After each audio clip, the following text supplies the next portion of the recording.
लिया था ना कंप्लीट अपन ने, microscopic examination. Yes sir. Macule method हो गया और नॉर्मल सैलाइन मेथड हो गया। इसके बाद कल्चर मीडिया से स्टार्ट करना था। चलिए देखिए कल्चर मीडिया, यह मेथड हुक वार्म के लिए स्पेशली परीक्षण विधि है। कौन सा वार्म? Hook warm. आपकी जो किताब है ना क्लिनिकल पैथोलॉजी, उसमें सारे वार्म्स के डायग्राम्स दिए गए हैं, उसमें आप देख सकते हैं, उसमें आपको मिल जाएगा। क्लिनिकल पैथोलॉजी में जो स्कूल एग्जामिनेशन है उसमें सारे वार्म्स का आपका डायग्राम मिल जाएगा, ठीक है।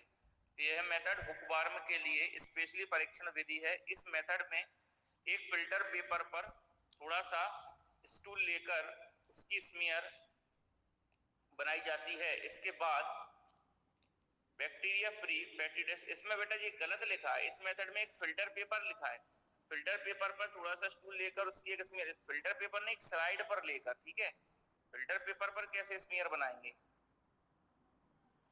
इसके बाद बैक्टीरियल फ्री पेट्री डिश के बॉटम में 2 स्लाइड रखकर, हाँ स्लाइड बाद में रखेंगे, सही है, फिर इसका मतलब स्लाइड बाद में रखेंगे। इसमें एक फिल्टर पेपर पर थोड़ा सा स्टूल सैंपल लेकर उसकी स्मीयर बनाई जाती है। इसके बाद बैक्टीरियल फ्री पेट्री डिश के बॉटम में 2 स्लाइड रखकर उसके बाद उसके ऊपर फिल्टर पेपर के स्मीयर वाले भाग को स्लाइड के ऊपर रखा जाता है। मतलब क्या करना है, एक फिल्टर पेपर लेना है, उस फिल्टर पेपर पे हमें थोड़ा सा स्टूल सैंपल लेकर और एक स्मीयर तैयार करना है ना। स्मीयर यानी एक फिल्म बनाना है। और इसके बाद क्या करना है, इसके बाद बैक्टीरिया फ्री या bacterial free petri dish, petri dish तो आप जानते हैं ना जो कांच की होती है जिसमें कल्चर मीडिया को प्रिपेयर करते हैं। Yes sir. हाँ, तो उसमें बैक्टीरियल फ्री पेट्री डिश के बॉटम में क्या करते हैं, 2 स्लाइड रखते हैं। जो बॉटम वाला भाग है उसमें 2 स्लाइड रखते हैं और उसके बाद उसके ऊपर फिल्टर पेपर के स्मीयर वाले भाग को स्लाइड के ऊपर रखा जाता है। जो स्मीयर वाला भाग है वो स्लाइड के ऊपर रखा जाता है। और अब पेट्री डिश में स्टूल का पानी फिल्टर पेपर के ऊपर तक भर दिया जाता है। जो पेट्री डिश है उसमें स्टूल का जो पानी है आपका, उस स्टूल के पानी को फिल्टर पेपर के ऊपर तक क्या कर दिया था, भर दिया जाता है।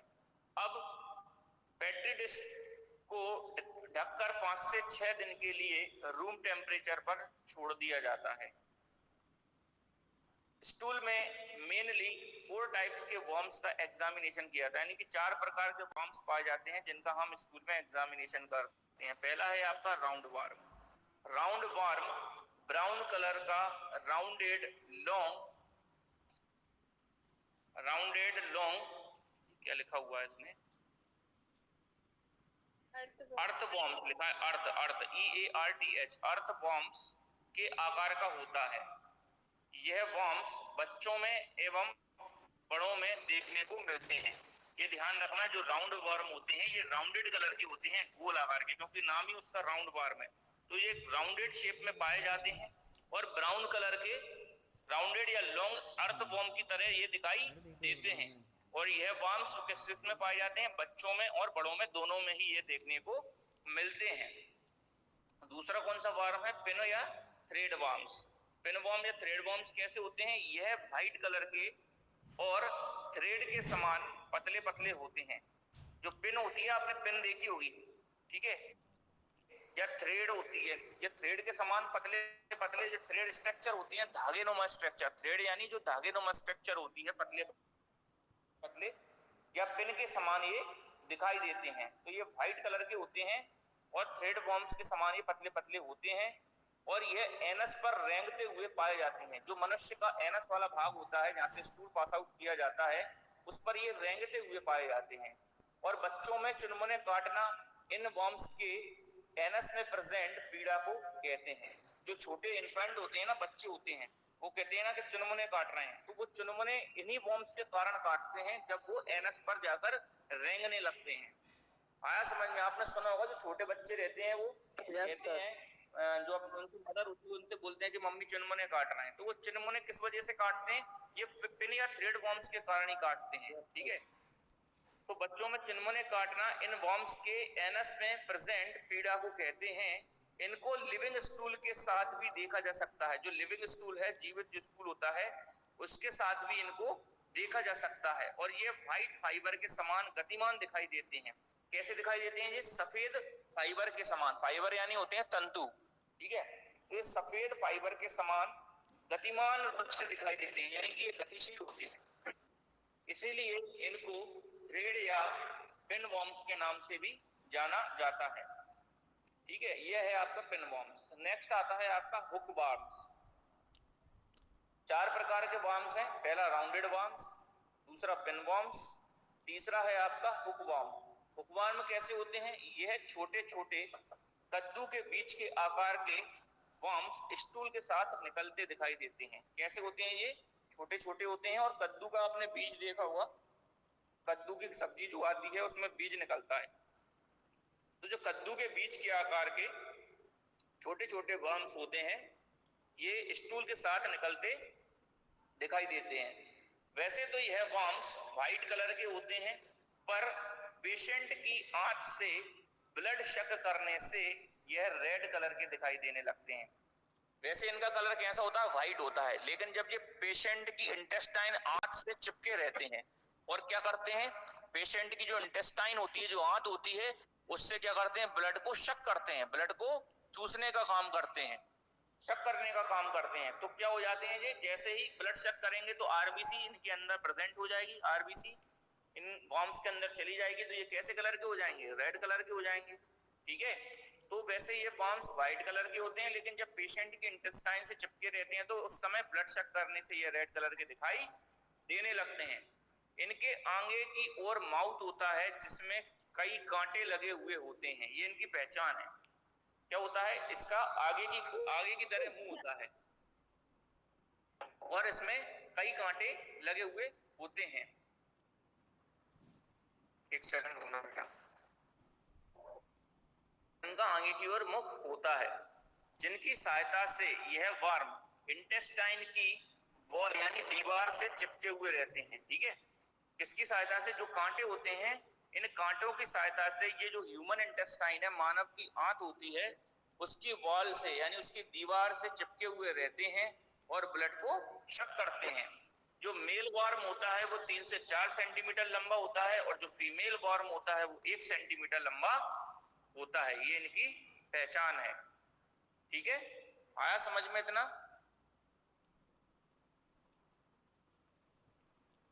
समझ में आ गया हुकवॉर्म?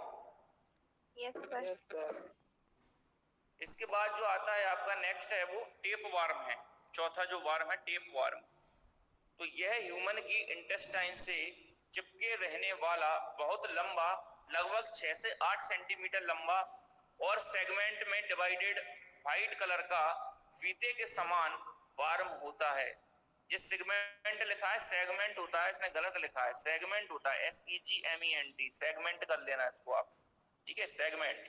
तो यह ह्यूमन की इंटेस्टाइन से चिपकने वाला या चिपके रहने वाला बहुत लंबा, लगभग 6 से 8 सेंटीमीटर का होता है। ये सबसे लंबा होता है, ध्यान रखना। टेप वॉर्म लगभग इसकी 6 से 8 सेंटीमीटर लंबाई होती है और सेगमेंट में ये डिवाइडेड होता है और ये टूट टूट कर बाहर निकलता है स्टूल के साथ। ठीक है, और ये व्हाइट कलर का होता है, फीते के समान दिखाई देता है। सामान्यतः एक ही टेप वॉर्म ह्यूमन इंटेस्टाइन में चिपका रहता है और इसके सेगमेंट टूट टूट कर स्टूल के साथ आते रहते हैं और यह न्यू सेगमेंट बनाता है। इसकी यह विशेषता है, ये काफी लंबा होता है और ये क्या है, खंडों में विभाजित होता रहता है, यानी टूटता रहता है और इसके जो सेगमेंट होते हैं वो टूट टूट कर स्टूल के साथ आते रहते हैं और यह नए नए सेगमेंट बनाते रहता है। ठीक है, और यह वार्म 20 से लगभग 25 सालों तक ह्यूमन इंटेस्टाइन में रह सकता है। ये ध्यान रखना, अगर इसका ट्रीटमेंट नहीं किया गया तो ये लगभग 20 से 25 साल तक भी ह्यूमन इंटेस्टाइन में रहता है और मनुष्य की इंटेस्टाइन से ब्लड शक करता रहता है। इस वार्म के कारण पेशेंट को डायरिया, भूख की अधिकता, शारीरिक दुर्बलता, एनीमिया इत्यादि डिसीज हो सकते हैं। ठीक है, तो ये हैं आपके वॉर्म। ये आपका पूरा स्कूल एग्जामिनेशन समाप्त हो गया। ठीक है, अगर इसमें कोई प्रॉब्लम हो आप मुझसे पूछ सकते हैं, कोई चीज समझ में नहीं आई हो तो। ठीक है,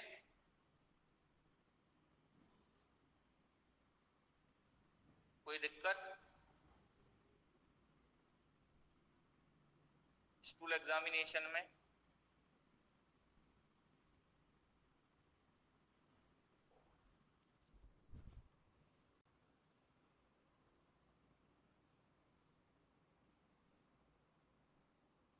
समझ में आ गया सभी को? हाँ सर, यस सर। हाँ सर। Yes, sir. इसमें कुछ पूछना तो नहीं है जो आज पढ़ाया? नहीं पूछ नहीं रहा है।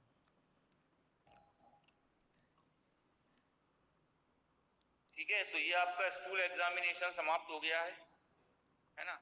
यूरिन आपको मैंने बता ही दिया है। ये आपके जो क्लिनिकल पैथोलॉजी के एग्जामिनेशन है ये बहुत इंपॉर्टेंट है और ये पेपर में आते ही आते हैं, ये ध्यान रखना आप लोग। सही में sir? Urine examination, stool examination, semen और सीएसएफ, ये 4 एग्जामिनेशन इतने इंपॉर्टेंट हैं, इनमें से पूछे ही जाते हैं पेपर में, तो इनको आप अच्छे से याद कर लेना। बाकी आता तो सभी सिलेबस में से ही है पेपर, लेकिन ये 100% आते हैं, क्वेश्चन इनमें से 100% आएगा, 100% पूछे जाएंगे। ठीक है,